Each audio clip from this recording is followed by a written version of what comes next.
This lesson is from 10.4 of your textbook, and it discusses some of the applications of radian measure and angles.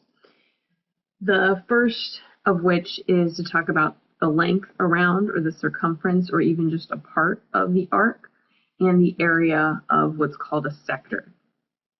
So if we look at a circle, you've probably seen these formulas before, but if you're referring to a circle,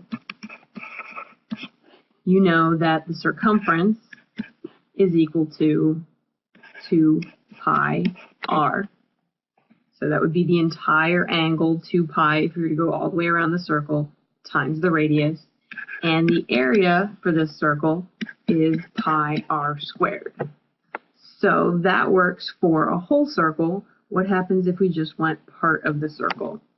So suppose that we want to look at what's called a sector. And the sector is what we have shown here. It looks kind of like a piece of pizza or a piece of pie. If you were to cut into the center with 2 radii, and then you would have what's called an arc length, which is S. And the arc length would just be a fraction of the circumference.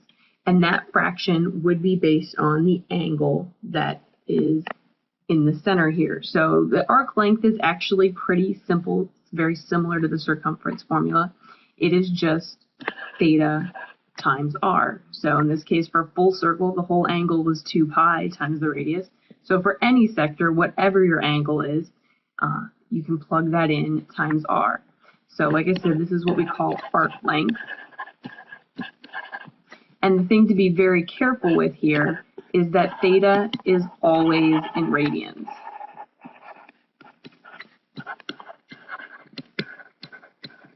So that's one thing that we need to make sure of, and that's why radians are important and are helpful, is because that angle must always be in radians.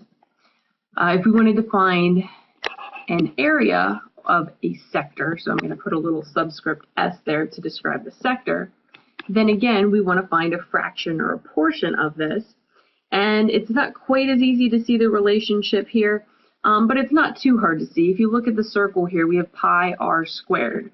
The r squared is going to stay the same for our equation. The difference here is looking at what this angle is. And essentially pi is half of the angle that you would take to get all the way around the circle. You would take 2 pi to get all the way around the circle, so pi is half of that.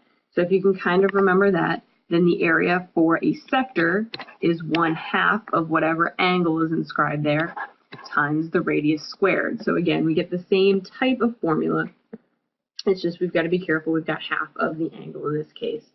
Again, theta must be in radians to do this calculation. So make sure that you're doing your calculations. Sometimes the angles will be given in degrees, like the next example I have written there. And so we need to convert them to radians. So we'll discuss how to do that again. So if we look at this first example, we want to find the length of the arc of a circle of radius 4.5 centimeters and central angle 135 degrees.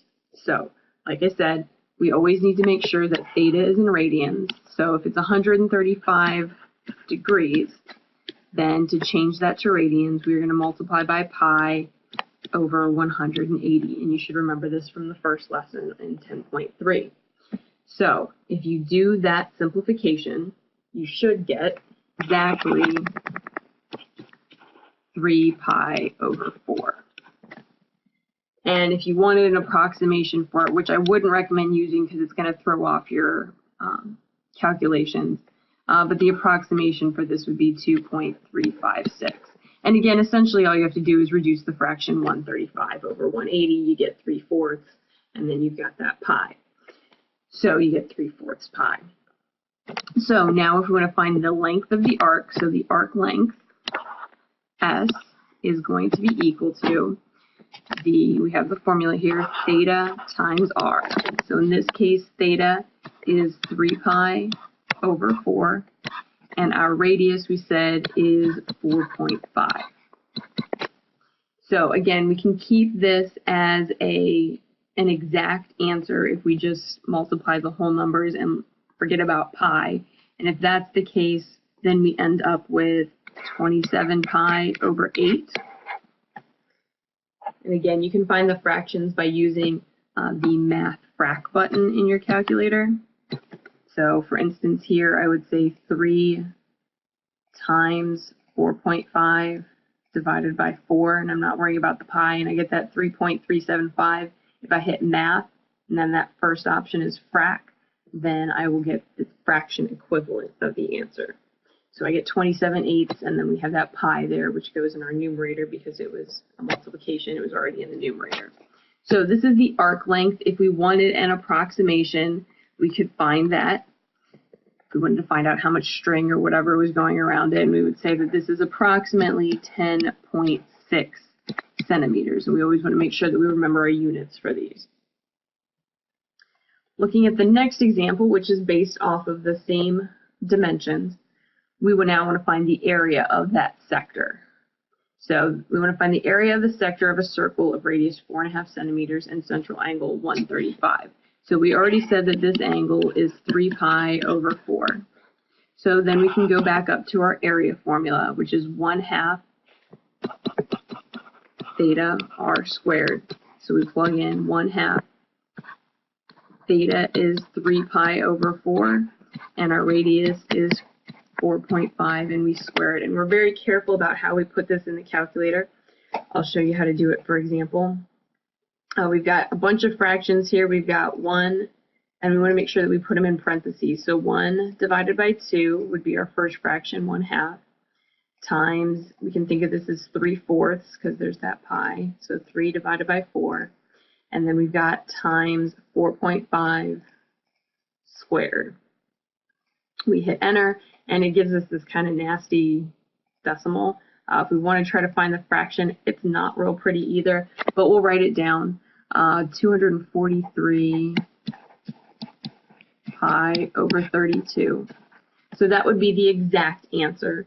If we wanted to find the approximation, we can just hit times pi, and then we will get the approximate answer for our fraction there, which is 23.86.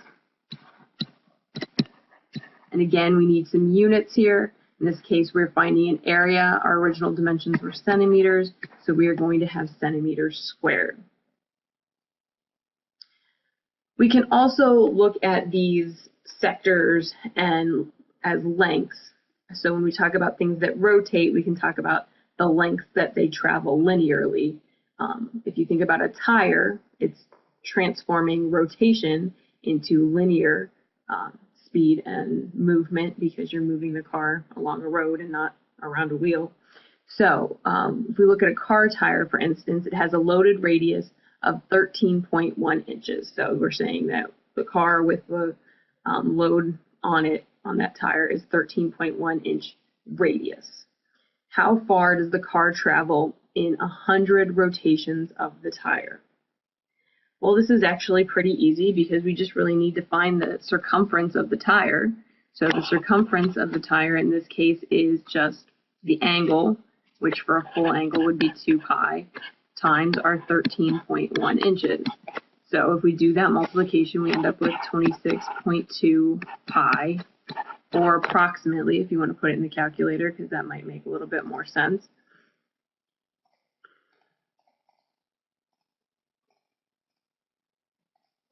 (82.31 inches. So in one rotation of your tire, if you had these tires, you would go 82.31 inches. Woohoo, real far, right? So we want to know what happens in 100 rotations. So that's pretty easy. Then all we have to do is, so we need 100 rotations, is going to just be that 82.31 times 100. And one of the nice things about multiplying by 100 is all we have to do is move the decimal point to the same number of zeros. So we can move that decimal point over 2 places, and we end up with about 82.31 inches. So that doesn't really tell us a whole lot. Okay, yeah, we went 8,231 inches. What's that mean in feet or miles or whatever? So just to kind of refresh our memories on unit conversion, remember that there are 12 inches in a foot. So if we wanted to do this conversion, we would say, okay, well, we know that there is 1 foot per 12 inches. Whatever we want to get rid of here is whatever is going to go in the denominator, so it can cancel out. just like we did with the angle in the previous problem.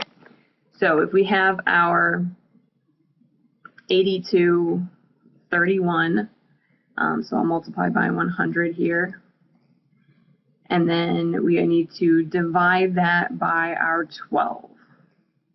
So 685.9 feet. That's a little bit more helpful as far as telling us how far we've gone. We could convert it to yards. As far as miles go, just to kind of let you know, we can do one more conversion with it. There are actually 5,280 feet in a mile, so 1 mile, if we wanted to convert it, would be 1 mile to 5,280 feet.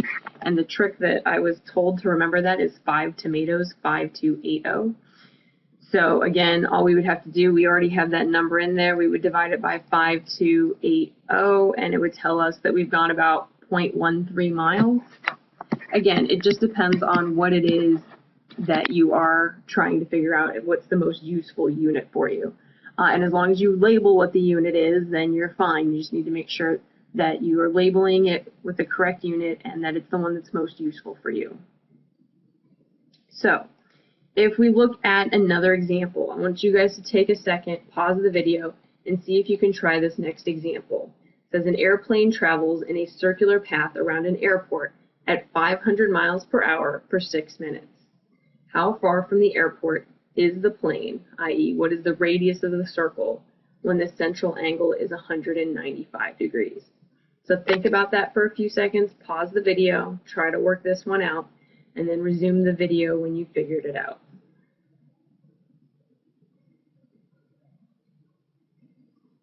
So this example is actually kind of the opposite of what we did in the last one. And we again have to be careful with our units here. We have 500 miles per hour in 6 minutes. We've got hours and minutes, so we need to make sure that we're very careful with that. So in this case, we've got the linear distance that the plane has traveled, because we can figure that out based on the rate and the time, because distance equals rate times time. And we know the angle is 195 degrees, so we'll have to do some conversion to radians there. So based on those two pieces of information, we can go backwards and find the radius. So first things first, the easy one, let's convert the 195 degrees to radians. So we multiply by pi over 180, which would be 13 pi over 12. It's a little bit easier to deal with than the decimal, that approximation that goes with it. The other thing we need to do is actually figure out the distance. So we said distance equals rate times time. In this case, we've got a rate of 500 miles per hour. And we've got a distance of 6 minutes. So we need to convert this to minutes. So we say that there is 1 hour is 60 minutes. Since it's in the denominator, we need to put the hour up top so that it'll cancel in the fraction. And then to get rid of the minutes here, we would multiply by our 6 minutes, because then that will get rid of our time unit and we'll be left with the distance in miles. So in this case, distance is equal to, if you multiply your 500 times your 6 and divided by 60, you are left with 50. That's pretty reasonable. So we've gone 50 miles in those 6 minutes. That's pretty fast, right? So we got a distance of 50 miles. We've got an angle of 13 pi over 12. So we just set up our equation. We say, okay, distance or arc length, in this case, is equal to the same thing, theta r. So we know the distance was 50. We know the theta was 13 pi over 12. And we want to find the radius. So all we have to do is we can multiply by 12 over 13 pi to get rid of that fraction. So we multiply on both sides by that 12 over 13 pi. And we will get our answer. So we end up with 50 times 12 divided by, and we're very careful here to put in parentheses the denominator, because we would need to make sure that they are both in the denominator, not just one of them. And then we can hit enter, and we end up with approximately 14.7 miles.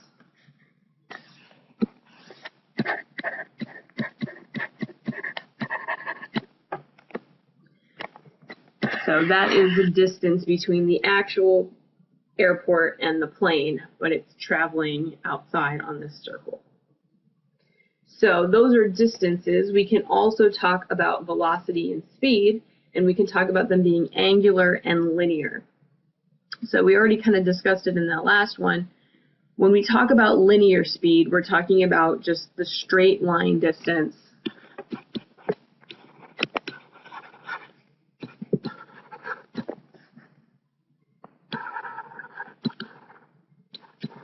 per unit of time. So what do we mean when we say angular velocity? Well, the angular velocity actually measures the change in the angle over time. And we use the letter omega. It looks like a W, but it's a Greek lowercase omega. And we say that this is the change in angle over time. Depending on the context, a lot of times these angular velocities are given in revolutions per minute. If you've ever looked at the tachometer on your car, it'll give it in revolutions per minute. And what's helpful, though, when you're doing some of these calculations is you really need to go back to radians per minute or radians per second. So again, there's going to be some unit conversions with this. Omega is always given in radians per second. So we need to do some conversions between that. Linear speed can be given in various units, but usually we give it the letter V, and we say that this is the change in distance over time. I'm going to put a little symbol in here that I forgot about, which is delta, meaning change in distance over change in time. So it's not just a specific point, it's how it's changed from the start to the finish. And again, this is usually, it's measured in various things. It depends on if you're in metric or English. Sometimes it's in feet, sometimes it's in meters. Meters per second is relatively common, or miles per hour is one that's common in the US. The other thing to keep in mind is how these two things are related. So we already said that the arc length,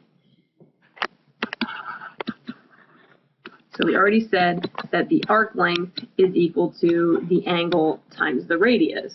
Well, if omega is the change in angle over the change in time, and we want to find the velocity, then we can do the same thing here. Velocity is going to be omega times r. So it's very similar. The only difference here is now we've got a change in time, where omega is change in angle over the change in time. So let's do some examples with this. Suppose you have an airplane propeller whose blades are 6 feet long and it's rotating at 2200 RPM. That's pretty quick. Express this in an angular speed in radians per second. So we're going to do this step by step. We're going to look at this 2200 RPM and we are going to convert that to radians per second. So first thing, you start with your 2200 RPM. Let's say that this is omega. I'm going to rewrite the RPM as what it actually stands for, which is revolutions per minute. And we want to put it in radians per second, meaning first thing, let's get rid of this revolution. So think about this for a second. How many radians are in a revolution? One full revolution is all the way around the circle. So then 2 pi radians would be in one revolution, all the way around the circle. So that will get rid of our revolutions. And then we've got to get rid of the minutes. So we want to convert that to seconds. So we say, okay, well, 1 minute, and again, we always put it on the opposite side of the fraction bar so we can get rid of it, per 60 seconds. So that will get rid of the minutes. And maybe I'll use a different color so that we can see that those cancel that way. So in this case, if we wanted to put this into our calculator, again, I would kind of avoid putting in the pi if possible, but we have 2200. Anything else on the numerator, we have a 2 pi, so we'll do times 2. And then we're dividing by, it looks like the only number we have other than 1 is the 60, so then we're dividing by 60. So this gives us this fraction here. If we wanted to, we could convert it to a fraction, which is 220 thirds, and we still have that pi up top. So this is our angular speed, our exact angular speed, which is 220 pi divided by 3. If we wanted to, again, we could just multiply by pi to get our approximate answer, which is 230.38. And again, we've converted this to radians per second. So this is one of the rare cases where you actually see radians given, and the only reason is just because it makes it a little bit easier to see the units. Okay, so then we move on to part B. We want to find the angular displacement at 3 seconds. So the angular displacement means how much has the angle changed. So in this case, we want to find theta, which would be our change in angle, which is if we write it as omega times t, we're just rearranging that formula for omega being the change in theta over the change in time. So in this case, we've got omega is 230.38 radians per second, and our time we just said was 3 seconds. And so that's why we wanted to convert it to radians per second, so we could do this part of the problem. So now we take our answer, and maybe we should have used actually the exact version, the 220 pi over 3. If you were to find the exact in this case, it would end up just being 220 pi, because the 3 up top would cancel with the 3 in the bottom. If you wanted to find the exact answer, you could just take that 230.38 and multiply it by 3, and you get 691.2.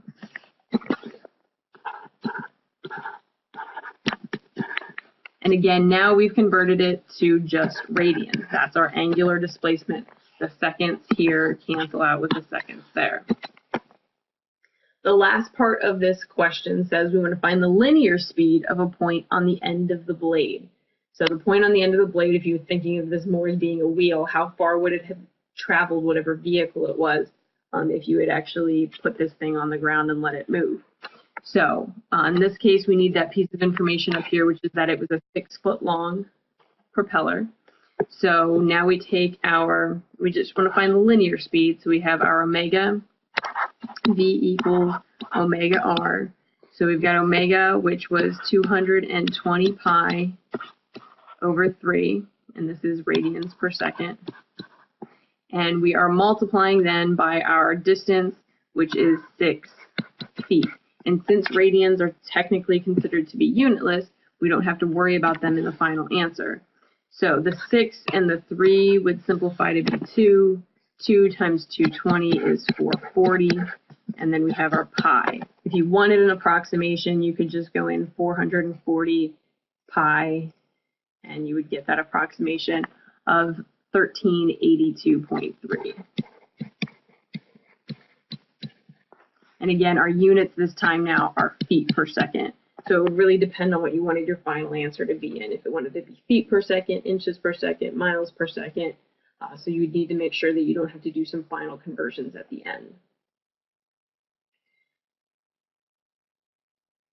I'm going to try one more example here with you, and then I'm going to have you guys work one. And sometimes the one thing I want to point out here is that sometimes only part of this question is given. They might only say to find the linear speed of the point. You'd have to go back and actually remember that you have to find the angular speed first and then the linear speed, because we always have to convert RPM to a usable unit, which is radians per second. So it's possible that all 3 steps might not be listed here, and you need to go back and figure out which steps you need to get to the problem. So example 27 looks at a much larger example. Look at the Earth revolving about the sun. And I know that the Earth is actually in an elliptical orbit, but it's very close to being circular. So, and for many years they thought it was circular. So we're going to go with that assumption just to make things a little bit simpler. So suppose it's on the basis of 1 revolution per year. It's actually about 365¼ days. That's why we get leap year. Assume that an average circular orbit of the radius is 1.5 times 10 to the 8th kilometers. We want to find the linear speed in kilometers per second of the Earth around the sun. And in all honesty, this is very close to just being a unit analysis problem. If you can get really good at dimensional analysis and converting units, then problems end up being a lot easier a lot of times. And essentially that's what we need to do here. We want to find the linear speed in kilometers per second. We've got kilometers and we've got this unit of time. So let's look at that. So v equals omega r. Well, we can find the angular speed because we know that omega is equal to 1 revolution per year. We want our final answer to be in seconds, so we'll do some conversion there. We know that a year has 365.25 days, which is what I gave you. We know that a day, we're trying to get rid of that, is 24 hours. We know that an hour is 60 minutes, and we know that a minute is 60 seconds. So all of this ends up being a rather large number on the denominator, and I'd kind of like to just keep it as the large number on the denominator because it ends up being 365.25 times 24 times 60 times 60. And this ends up as this really large number here in the denominator, which is 3155,7600.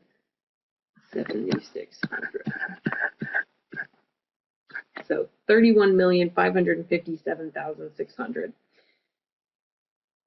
And this is the denominator. So 1 revolution per that many seconds. So the one thing that we forgot about is that we need to convert this then to radians. So we need to convert the revolution. So 1 revolution is 2 pi. So this ends up being 2 pi over our 31,557,600 seconds. So we found our angular velocity, and now we just need to plug it in up here into our linear velocity. So 2 pi over 31,557,600 seconds times our radius, which is 1.5 times 10 to the 8th kilometers. And if you don't remember how to put this times 10 to the 8th in your calculator, I'll show you right now. So we have 2 pi divided by, and I'm just going to hit answer because we already had that large number as our denominator. And so this is our angular velocity. Now we need to multiply that by 1.5. And what you want to use is this EE here, this capital E, capital E. So we're going to hit second, and then that. It'll only show up one E, and that's fine. That's just to save screen space, but it's doing this operation. That's the times 10 to the. Do not put 10, only put the exponent. That's what the E stands for, is it's your exponent. So when we hit enter here, we end up with 29.87 kilometers per second. Now just think about this for a second. A kilometer is roughly 0.6 or 6/10 of a mile. And if this is the case, if we were to look at this, so this is 0.6 of a mile, think about how fast that is going in miles per second. Think about how fast we are actually going around the sun, and we can't feel it at all. So it's kind of cool to kind of think about how fast we're actually moving, but thanks to gravity and just our sense of already having been on the earth for our entire lives, we're just used to it. So there's one final example here, and I want you guys to try it out on your own and then pause the video, try it out, and then resume the video when you're done. And I'll have the answer up here and we'll talk about it. So pause the video now and see how you do. So to wrap this one up,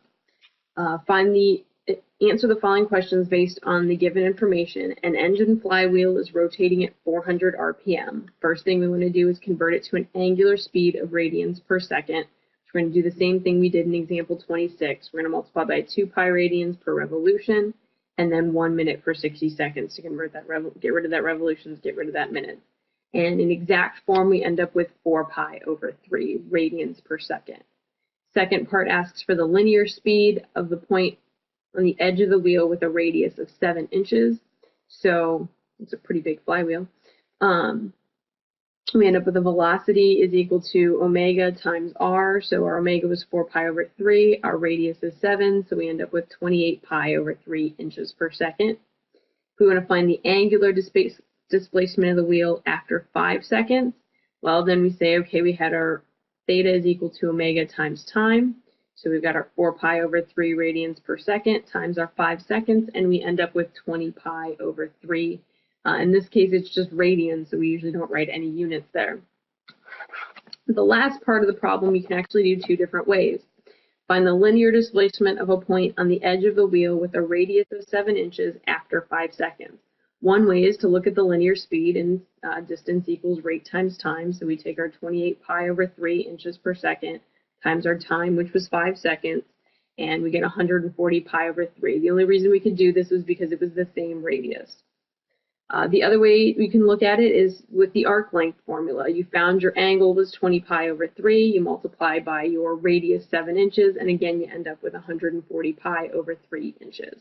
So there's 2 different ways that you can look at that last part of that problem. So this concludes the video for 10.4. Go through and do the homework examples from this problem, and then once you're done with all of the homework from Chapter 10, go on and do the Chapter 10 quiz.